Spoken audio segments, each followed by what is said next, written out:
Hello there, how are you? There were a few new names on when I first looked at the screen today, so thank you to all the new people for joining. Thank you to the regulars.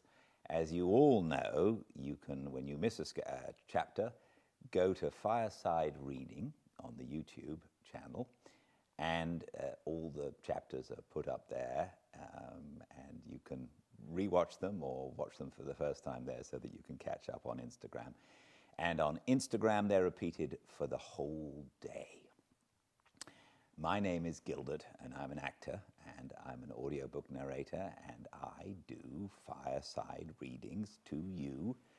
And at the moment, we're reading Dracula. My hope is that this will be a little companionship to you. And I'm so grateful to those of you who join us and listen to this wonderful old book and have listened to the previous books we've done. We are currently at chapter 8 of Dracula. And what happened in chapter 7 is that from the bluff of the cliff, all the locals and Mina and Lucy saw a dreadful storm creep up very quickly on the village town. And as a part of this storm, a schooner was caught and blown miraculously into shore. A large dog leapt off the schooner. And when it was looked at, it was discovered that there was only one person on board, and he was lashed to the wheel, and he was dead. So he was given a funeral, and nobody really knows what's going on with this ship, except that they found several large boxes of earth. Welcome to a fireside reading of Dracula. Chapter 8. Mina Murray's journal. Same day, 11 o'clock p.m. Oh, but I am tired. If it were not that I had made my diary a duty, I should not open it tonight. We had a lovely walk. Lucy, after a while, was in gay spirits, owing, I think, to some dear cows who came nosing towards us in a field to the lighthouse and frightened the wits out of us. I believe we forgot everything except, of course, personal fear, and it seemed to wipe the slate clean and give us a fresh start. We had a capital severe tea at Robin Hood's Bay in a sweet little old-fashioned inn, with a bow window right over the seaweed-covered rocks of the Strand. I believe we should have shocked the new women with our appetites. Men are more tolerant, bless them. Then we walked home with some, or rather many, stoppages to rest, and with our hearts full of a constant dread of wild bulls. Lucy was really tired, and we intended to creep off to bed as soon as we could. The young curate came in, however, and Mrs. Westenra asked him to stay for supper. Lucy and I had both a fight for it with the dusty miller. I know it was a hard fight on my part, and I am quite heroic. I think that someday the bishops must get together and see about breeding up a new class of curates who don't take supper, no matter how they may be pressed to, and who will know when girls are tired. Lucy is asleep and breathing softly. She has more colour in her cheeks than usual and looks, oh, so sweet. If Mr. Homewood fell in love with her, seeing her only in the drawing-room, I wonder what he would say if he saw her now. Some of the new women writers will someday start an idea that men and women should be allowed to see each other asleep before proposing or accepting.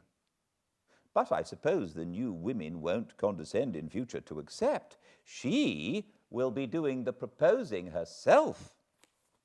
and a nice job she will make of it, too.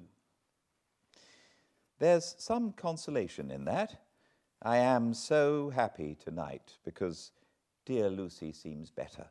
I really believe she has turned the corner and that we are over her troubles with dreaming. I should be quite happy if I only knew if Jonathan... God bless and keep him. 11th of August, 3 a.m. Diary again. No sleep now, so I may as well write. I am too agitated to sleep.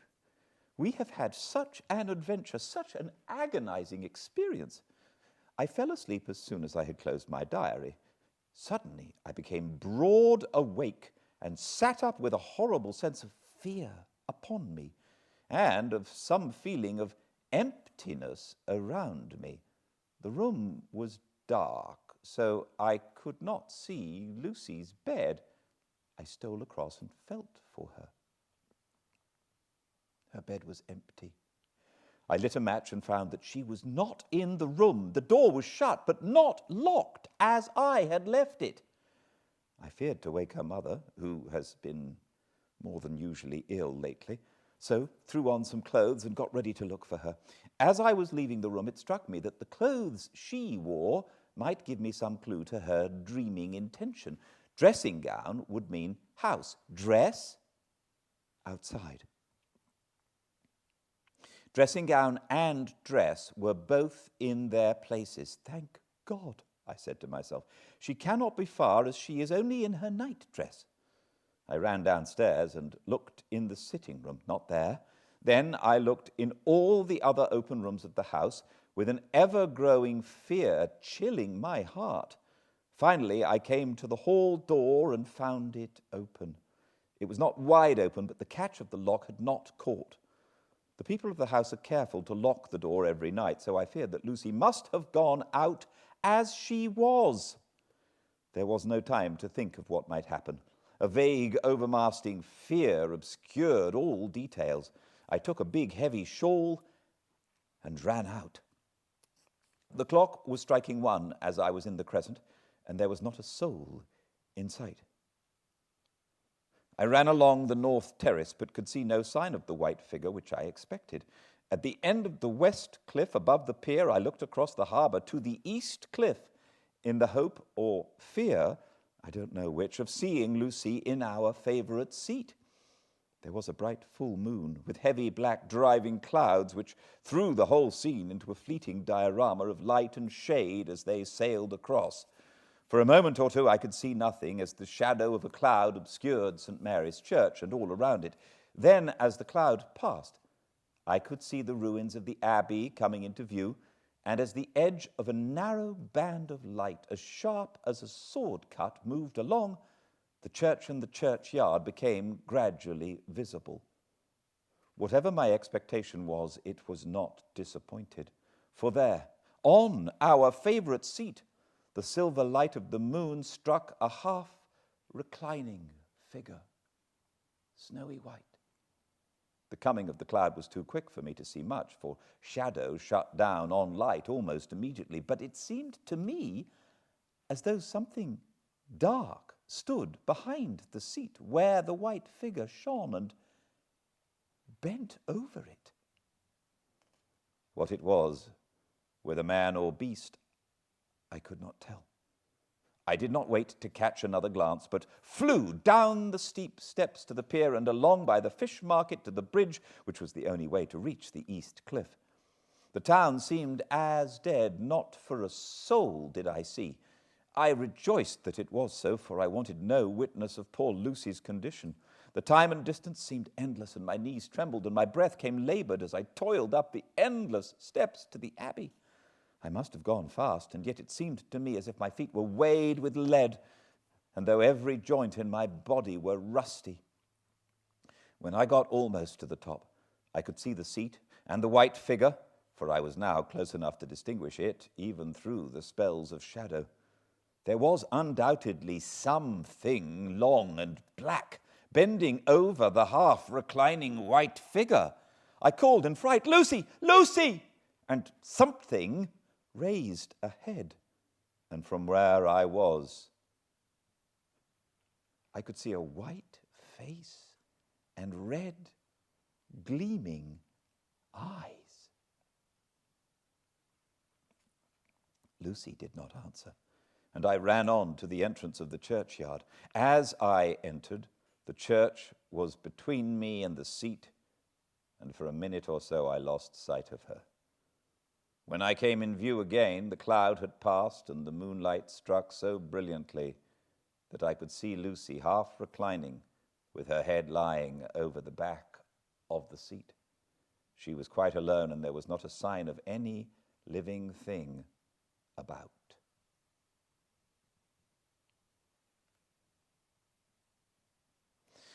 When I bent over her, I could see that she was still asleep.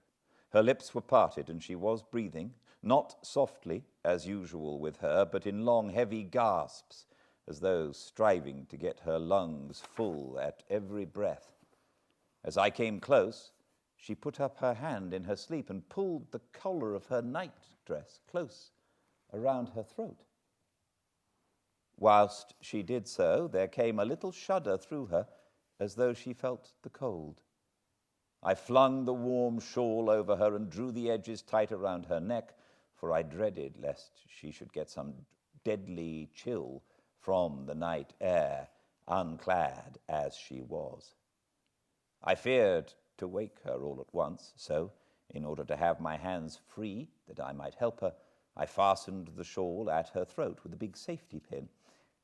But I must have been clumsy in my anxiety and pinched or pricked her with it, for by and by, when her breathing became quieter, she put her hand to her throat again and moaned. When I had her carefully wrapped up, I put my shoes on her feet and then began very gently to wake her. At first she did not respond, but gradually she became more and more uneasy in her sleep, moaning and sighing occasionally.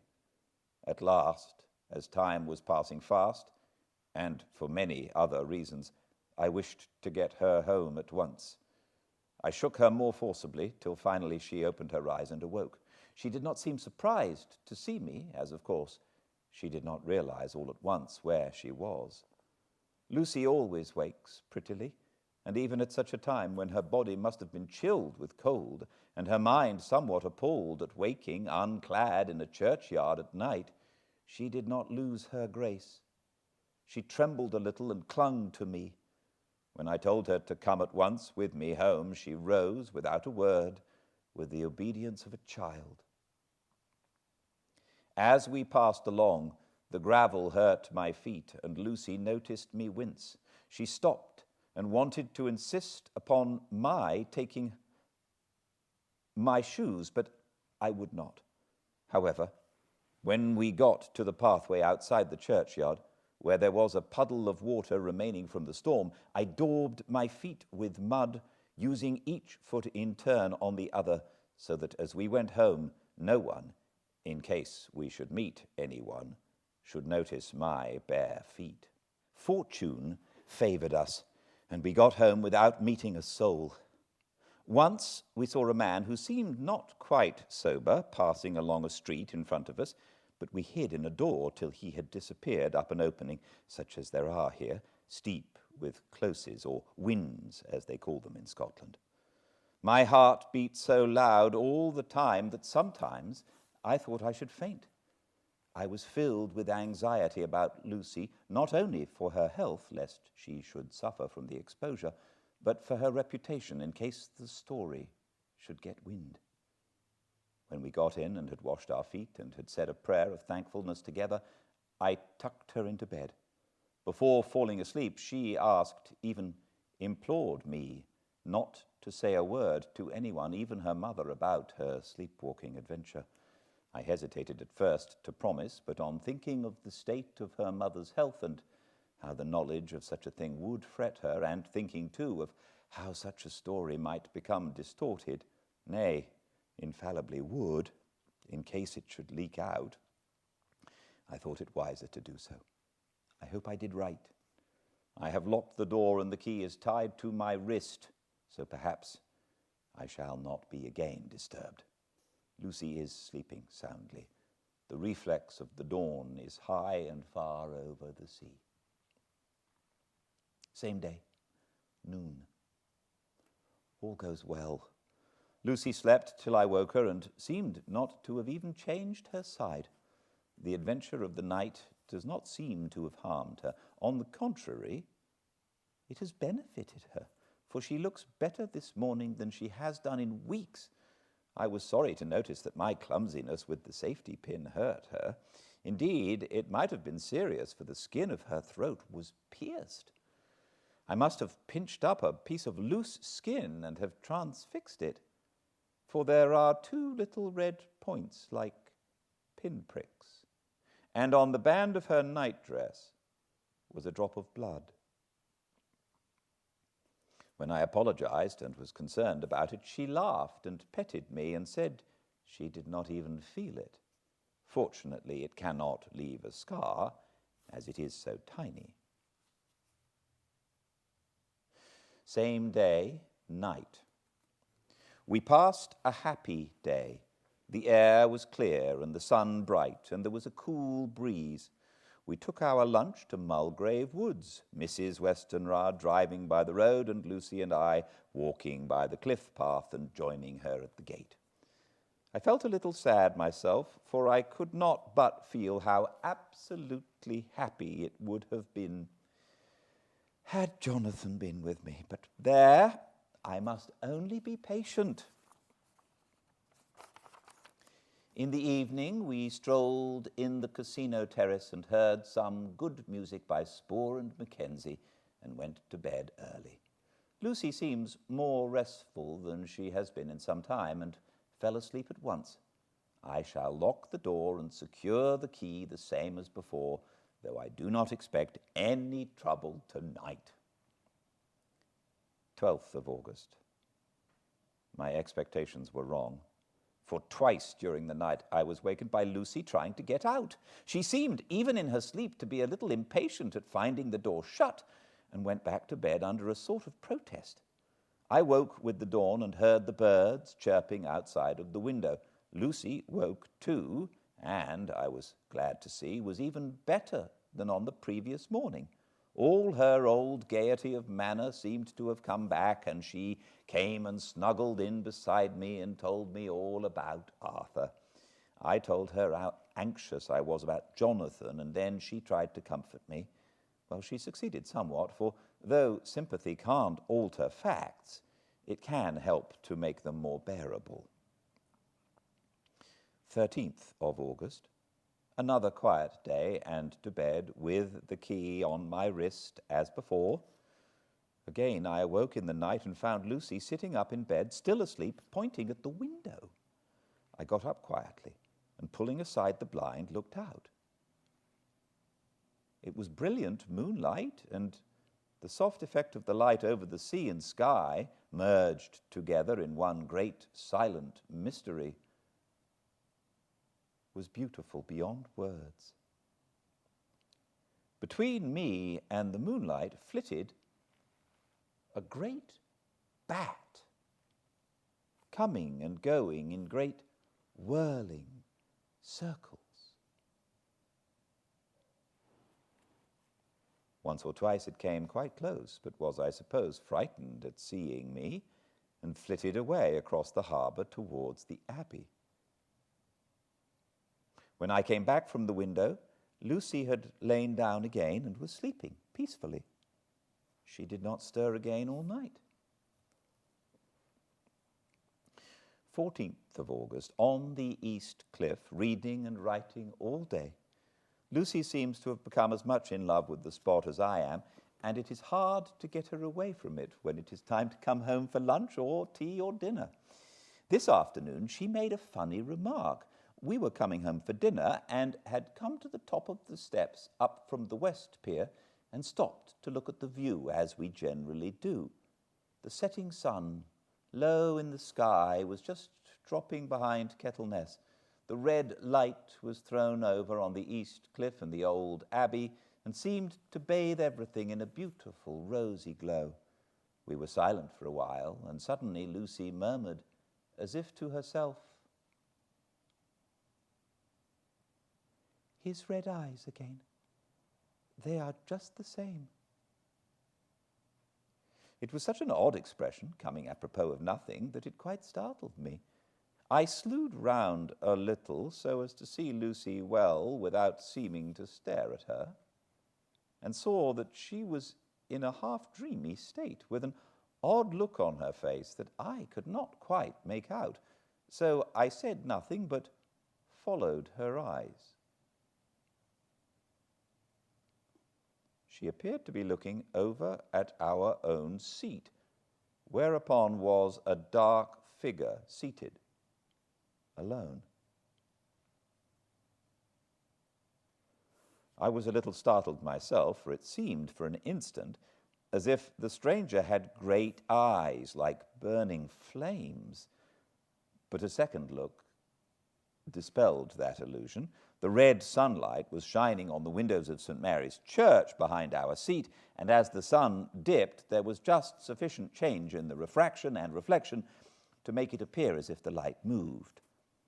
I called Lucy's attention to the peculiar effect, and she became herself with a start, but she looked sad all the same. It may have been that she was thinking of that terrible night up there. Lucy had a headache and went early to bed. I saw her asleep and went out for a little stroll myself. I walked along the cliffs to the westward and was full of sweet sadness, for I was thinking of Jonathan.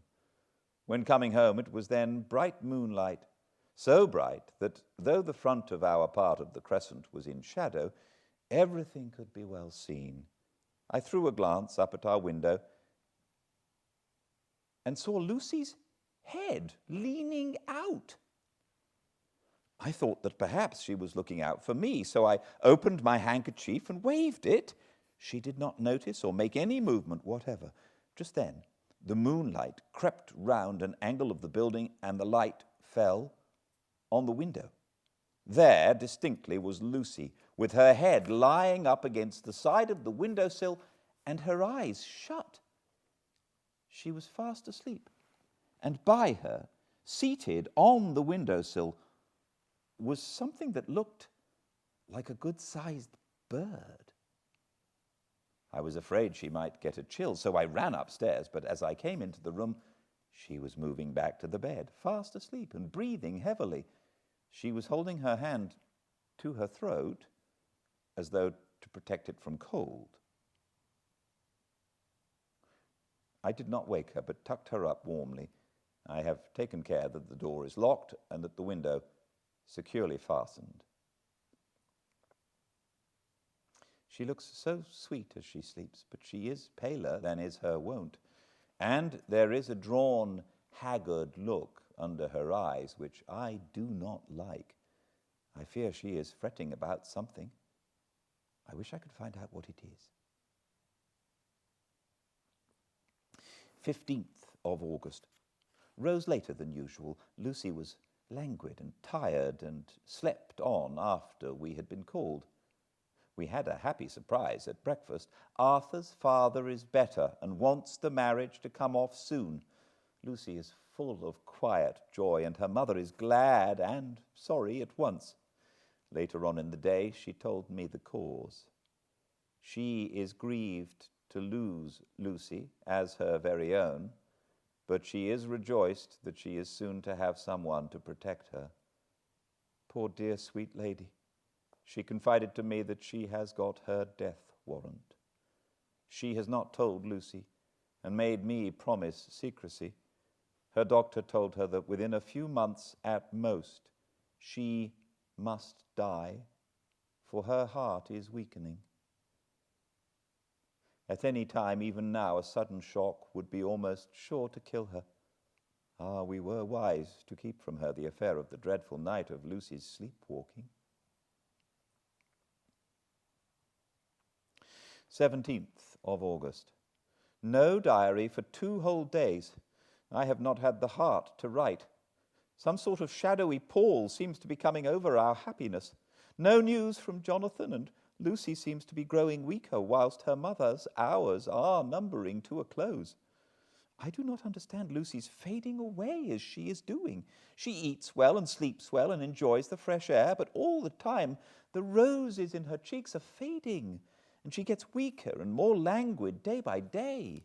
At night, I hear her gasping, as if for air. I keep the key of our door always fastened to my wrist at night, but she gets up and walks about the room and sits at the open window. Last night I found her leaning out when I woke up, and then when I tried to wake her, I could not. She was in a faint. When I managed to restore her, she was as weak as water and cried silently between long, painful struggles for breath. When I asked her how she came to be at the window, she shook her head and turned away. I trust her feeling ill may not be from that unlucky prick of the safety pin. I looked at her throat just now as she lay asleep, and the tiny wounds seem not to have healed. They are still open, and if anything, larger than before, and the edges of them are faintly white. They are like little white dots with red centers. Unless they heal within a day or two, I shall insist on the doctor seeing about them. Letter, Samuel F. Billington and Sons Solicitors, Whitby, to Messrs. Carter, Patterson and Company, London, 17th of August. Dear Sirs, herewith please receive invoice of goods sent by Great Northern Railway. Same are to be delivered at Carfax, near Purfleet, immediate on receipt at Goods Station, King's Cross. The house is at present empty, but enclosed please find keys, all of which are labelled. You will please deposit the boxes, 50 in number, which form the consignment, in the partially ruined building forming part of the house, and marked A on rough diagram enclosed. Your agent will easily recognize the locality, as it is the ancient chapel of the mansion.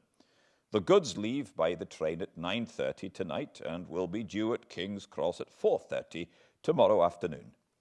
As our client wishes the delivery made as soon as possible, we shall be obliged by your having teams ready at King's Cross at the time named and forthwith conveying the goods to destination. In order to obviate any delays possible through any routine requirements as to payment in your departments, we enclose check herewith for £10, receipt of which please acknowledge. Should the charge be less than this amount, you can return balance. If greater, we shall at once send check for difference on hearing from you. You are to leave the keys on coming away in the main hall of the house, where the proprietor may get them on his entering the house by means of his duplicate key.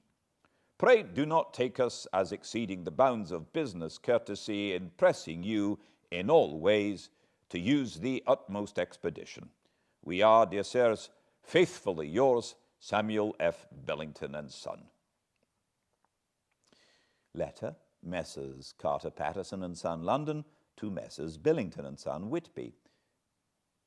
21st of August. Dear Sirs, we beg to acknowledge £10 received and to return cheque £1 17 shillings and 9pence, amount of overplus as shown in receipted account herewith. Goods are delivered in exact accordance with instructions, and keys left in parcel in main hall as directed.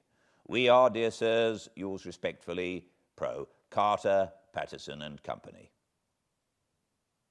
Mina Murray's Journal, 18th of August. I am happy today, and right sitting on the seat in the churchyard. Lucy is ever so much better. Last night she slept well all night and did not disturb me once. The roses seem coming back already to her cheeks, though she is still sadly pale and wan-looking. If she were in any way anemic, I could understand it, but she is not. She is in gay spirits and full of life and cheerfulness. All the morbid reticence seems to have passed from her, and she has just reminded me, as if I needed any reminding, of that night, and that it was here, on this very seat, that I found her asleep. And she told me she tapped playfully with the heels of her boot on the stone slab and said, "My poor little feet didn't make much noise then. I dare say poor old Mr. Swales would have told me that it was because I didn't want to wake up Geordie." As she was in such a communicative humour, I asked her if she had dreamed at all that night. Before she answered, that sweet puckered look came into her forehead, which Arthur, I call him Arthur from her habit, says he loves, and indeed, I don't wonder that he does. Then she went on in a half-dreaming kind of way, as if trying to recall it to herself. "I didn't quite dream, but it all seemed to be real. I only wanted to be here, in this spot. I don't know why, for I was afraid of something. I don't know what. I remember, though I suppose I was asleep, passing through the streets and over the bridge. A fish leaped as I went by, and I leaned over to look at it and heard a lot of dogs howling. The whole town seemed as if it must be full of dogs, all howling at once, as I went up the steps.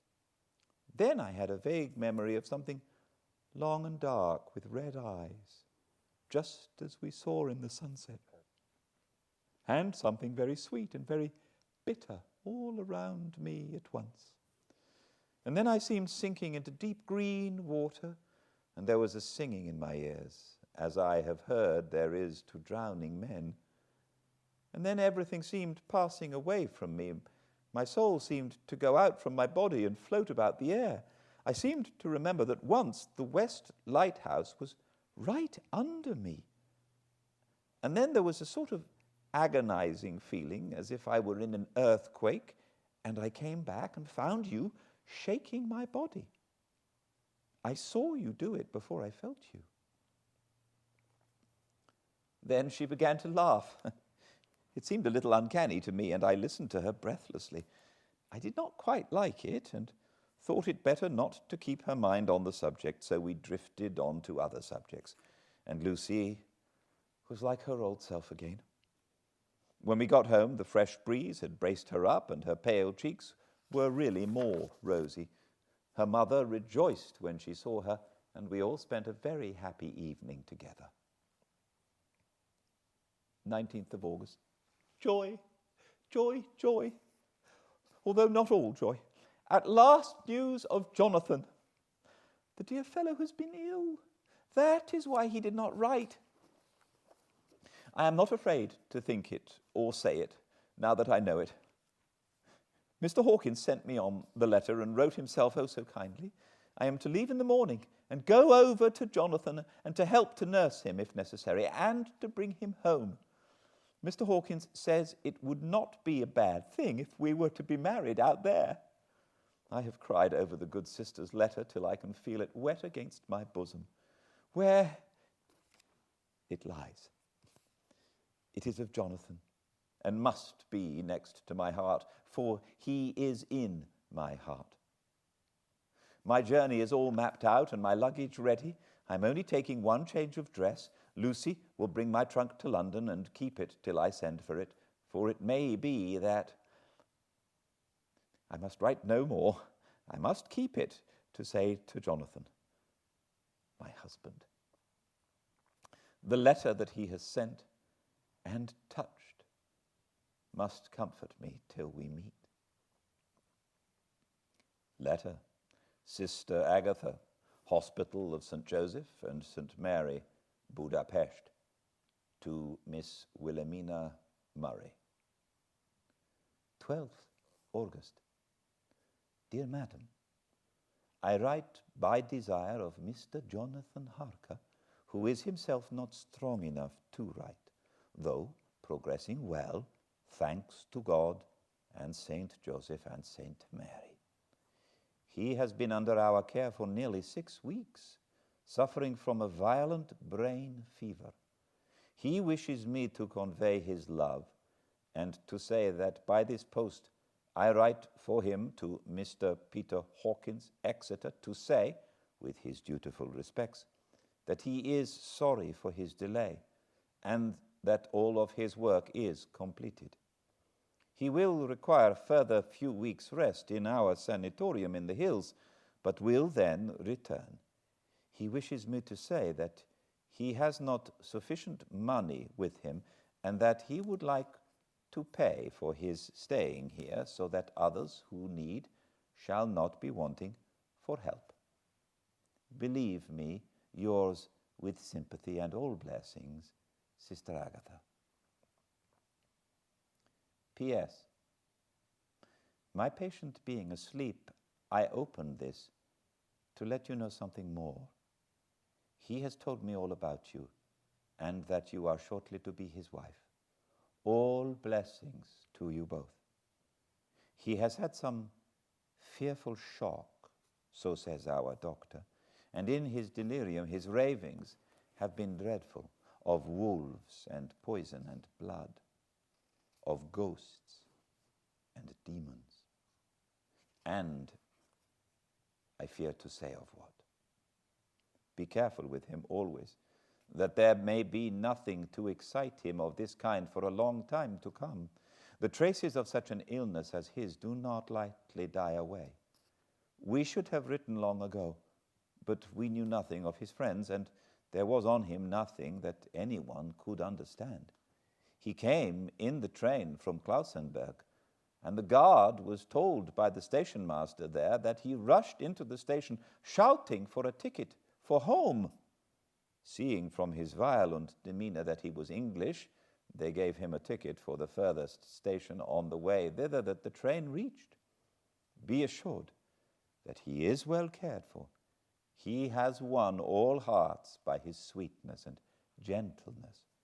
He is truly getting on well, and I have no doubt will in a few weeks be all himself. But be careful of him for safety's sake. There are, I pray God, and Saint Joseph and Saint Mary, many, many years, happy years, for you both.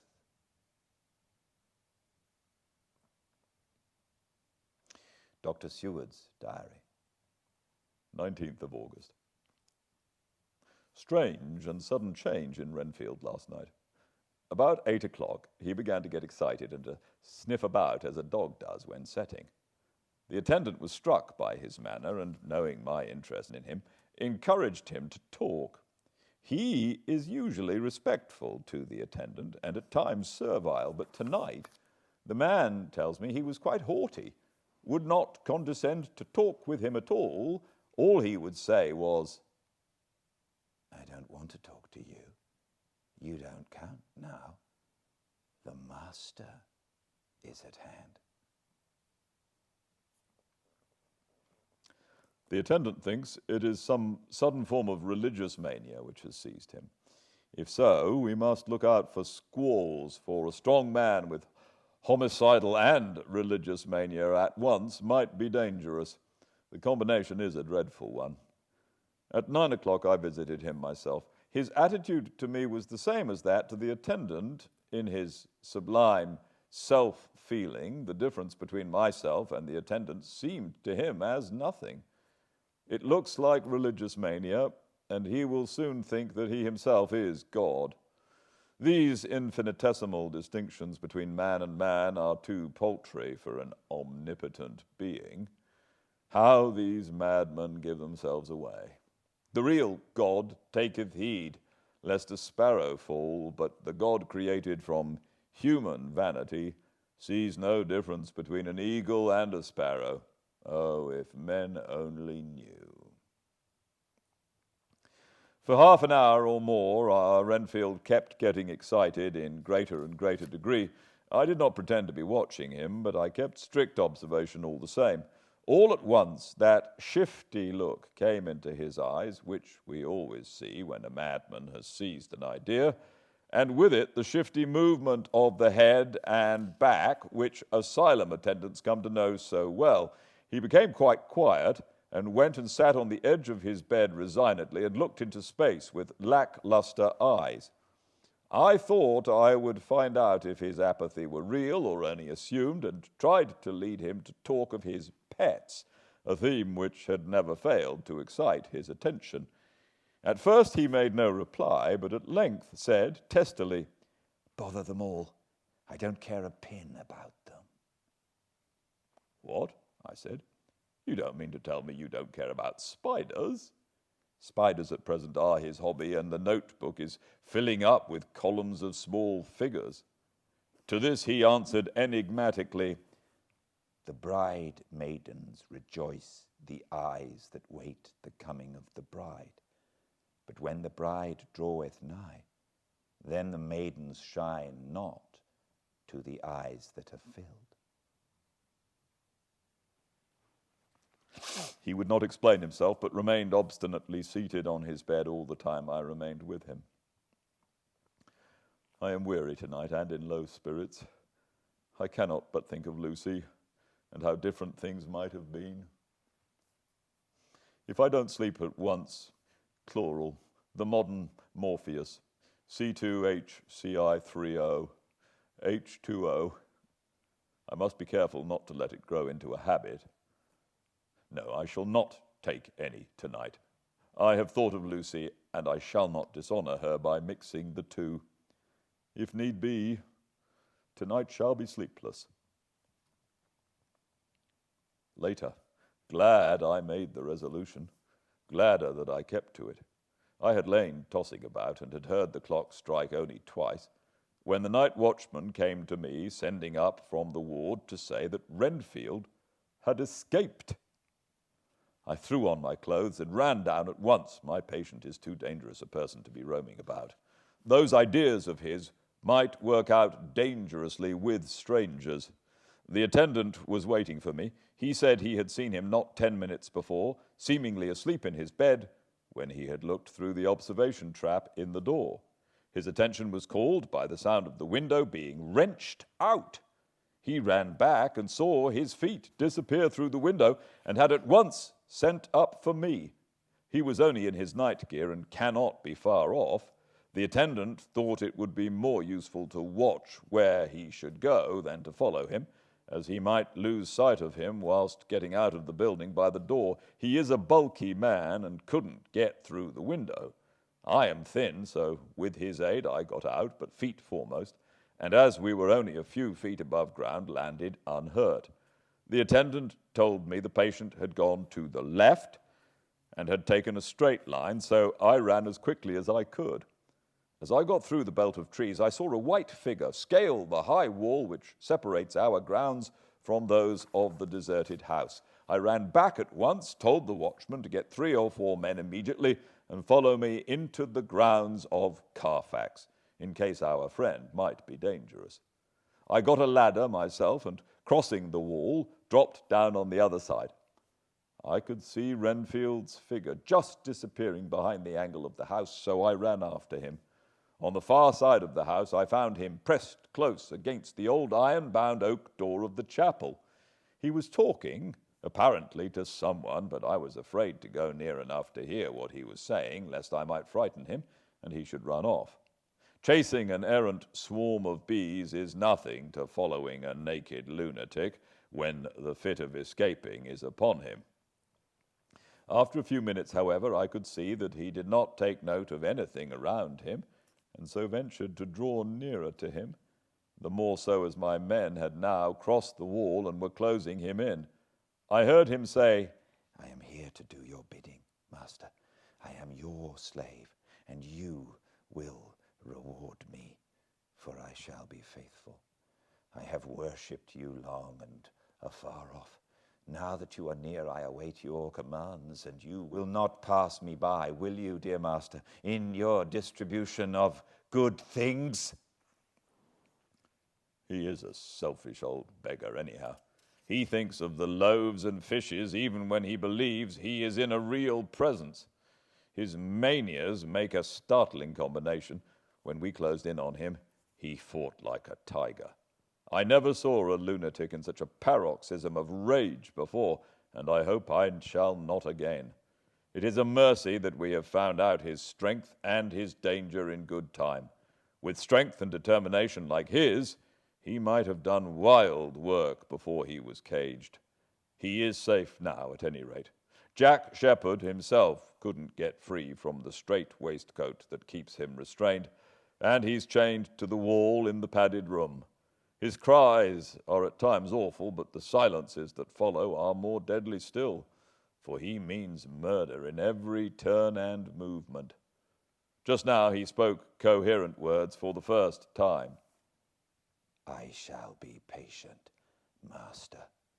It is coming, coming, coming.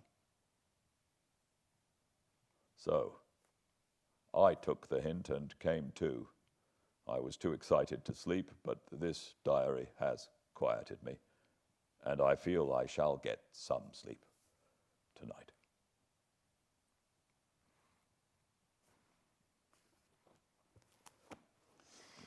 Thank you so much for joining me, and I look forward to seeing you here same time tomorrow.